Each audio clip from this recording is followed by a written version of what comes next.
Hello guys, আসসালামু আলাইকুম। তোমরা সবাই কেমন আছো? আমি daily life and cooking channel থেকে বলছি।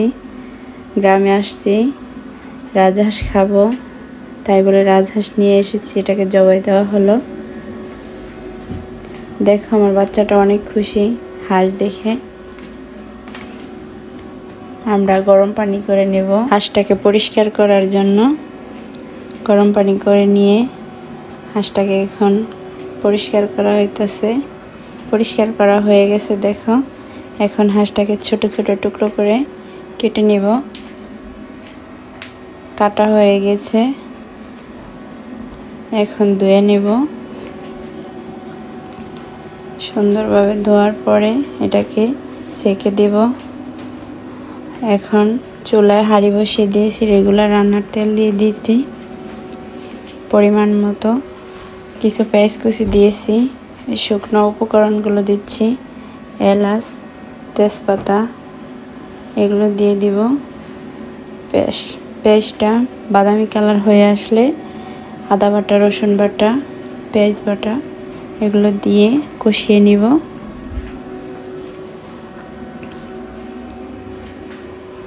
কিছুক্ষণ ধরে কষিয়ে নিয়েছি। এরপরে দারচিনি দিয়ে দিলাম, লবণ দিয়ে দিয়েছি 1 চামচ, হাঁসের কিছু চর্বি দিয়ে দিয়েছি। আমার বাচ্চা আমাকে ফুল দিচ্ছে। 2 চামচ হলুদের গুঁড়া, 2 চামচ মরিচের গুঁড়া, 2 চামচ জিরার গুঁড়া,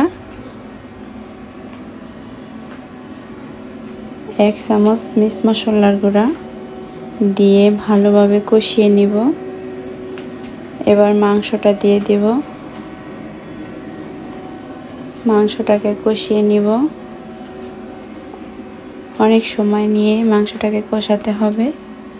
হাঁসের মাংস থেকে এমনিতেই গন্ধ আসে, অনেকে খেতে পারেন না, তাই এভাবে রান্না করবেন। অনেক সময় নিয়ে কষাবেন। আমি মশলাটার সাথে মাংসটাকে ভালোভাবে মাখিয়ে নিয়েছি।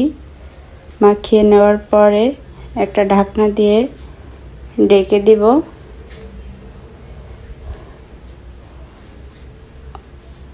এবার নাড়াচাড়া করে নিব যাতে নিচে দিয়ে লেগে না যায়।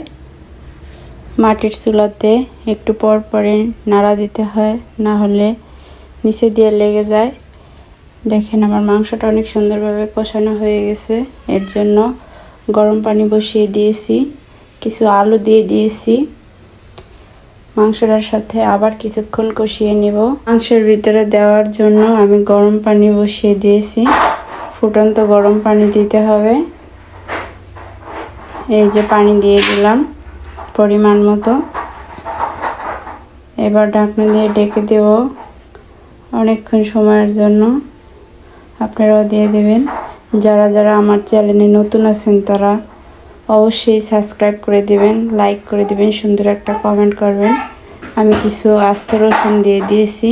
হাঁসের মাংসের ভিতরে রসুন দিলে সুন্দর হয়। দেখেন, আমার মাংসটা রান্না হয়ে গেছে। আপনারা সবাই ভালো থাকবেন, সুস্থ থাকবেন।